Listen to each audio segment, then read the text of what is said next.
Hi hello good morning. प्रत्येक होममेकरचे ठरलेले काही हेच कामं असतात, पण प्रत्येकाची वेळ, त्यांचं टायमिंग, त्यांची कामं करण्याची पद्धत ही मात्र वेगवेगळी असू शकते. तर माझं आजचं मॉर्निंग रुटीन हे आहे आणि माझं रोजचंच असंच असतं. आपल्याला जर काही स्वतःसाठी आणि काहीतरी वेगळं अचीव करायचं असेल ना, तर हे रोजची सगळी कामे आपल्याला मॉर्निंगलाच करून घ्यायची आहेत.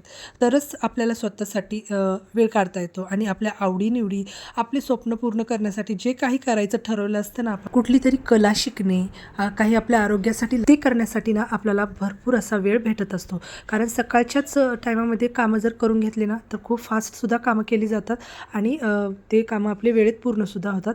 म्हणून आपल्याकडे वेळच वेळ असतो. संध्याकाळपर्यंत आपण पाहिजे ते आपण दिवसभरात आपल्या हॉबीज, आपले छंद, आपलं ज्या काही आवडीनिवडी आहेत त्यासाठी आपण भरपूर असा वेळ देऊ शकतो. आता माझं जे आहे डेलीचं तर आता हे आहे माझं रोजचं मॉर्निंगचं डेलीचं रुटीन आहे.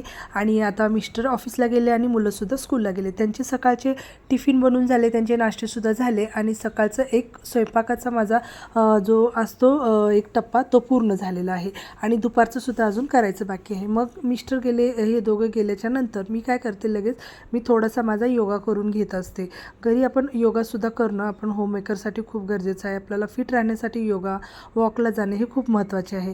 आणि त्यानंतर मी तिकडून आल्यानंतर सर्व घर सगळं क्लीन करून घेते, झाडू मारून घेते, सर्व साफसफाई करून झाल्याच्या नंतर मी सर्व कपडे धुवायला घेते. कपडे मी आठवड्यातून 2 ते 3 वेळा हातानंच धुते आणि 2 ते 3 वेळा मी मशीनला लावते. कारण हाताने धुण्याचा मी नेहमी प्रयत्न करते, कारण आपली घरामध्ये आपण बसून असतो, जास्त आपली हालचाल होणंसुद्धा शरीराची गरजेचं आहे. तर इथे मी 2-3 वेळा मी आठवड्यातून फरशीसुद्धा ना हातानं पुसून घेत असते, कारण मॉपने एवढी व्यवस्थितसुद्धा पुसली जात नसते. तर इथे सगळी क्लिनिंग झाल्याच्या नंतर मी दुपारचा स्वयंपाकसुद्धा करून घेतला, ओटा सगळं आवरून घेतला, भांडी वगैरे घासून घेतली. आता दुपारचं पण झालेलं आहे. हे असं माझं असतं डेलीचं रुटीन, मॉर्निंगचे कामं माझे. तर आवडल्यास लाईक, शेअर, सबस्क्राईब करा. Bye bye.